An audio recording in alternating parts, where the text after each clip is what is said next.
তো বন্ধুরা, আজকের বিষয় হলো ইতিহাস থেকে জাতীয় কংগ্রেস। 1885 খ্রিস্টাব্দে ভারতীয় জাতীয় কংগ্রেস প্রতিষ্ঠা হয়। অ্যালান অক্টাভিয়ান হিউমকে জাতীয় কংগ্রেসের জনক বলা হয়। তিনি ছিলেন এক অবসরপ্রাপ্ত সিভিলিয়ান অফিসার। সেই সময় ভারতের ভাইসরয় ছিলেন লর্ড ডাফরিন। লর্ড ডাফরিন কংগ্রেসকে আণুবীক্ষণিক সংখ্যালঘিষ্ঠ বলে সমালোচনা করেন। ভারতীয় জাতীয় কংগ্রেসের বিভিন্ন অধিবেশন, প্রথমে বাঁদিকে লিখবে সাল, তারপর মাঝি স্থান, আর সব শেষে সভাপতি ও সিদ্ধান্ত।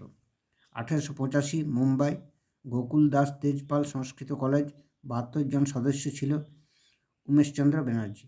1886 কলকাতা, দাদাভাই নৌরোজি।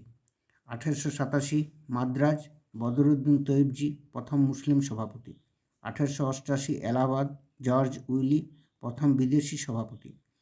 1896 কলকাতা, রহিমতুল্লাহ সাহানি, বন্দে মাতরম গানটি প্রথম গাওয়া হয়। 1906 কলকাতা, দাদাভাই নৌরোজি, স্বরাজ কথাটি প্রথম গৃহীত হয়। 1907 সুরাট, রাসবিহারী বোস। কংগ্রেস দুটি দলে ভাগ হয়ে যায়, চরমপন্থী ও নরমপন্থী। 1911 কলকাতা, পণ্ডিত ভীষণ নারায়ণ ধর, জনগণ মন গানটি প্রথম গাওয়া হয়। 1916 লখনৌ, এসি মজুমদার। লখনৌ চুক্তির দ্বারা কংগ্রেস আবার মিলিত হয়। 1917 কলকাতা, অ্যানিবেশন, প্রথম মহিলা বিদেশি সভানেত্রী। 1924 বেলগাঁও, মহাত্মা গান্ধী একবারই সভাপতি হন। 1925 কানপুর, সরোজিনী নাইডু প্রথম ভারতীয় মহিলা সভানেত্রী। 1929 লাহোর, জওহরলাল নেহরু, পূর্ণ স্বরাজ প্রস্তাব পাশ হয়। 1931 করাচি, সর্দার বল্লভভাই প্যাটেল, মৌলিক অধিকারের কথা বলা হয়।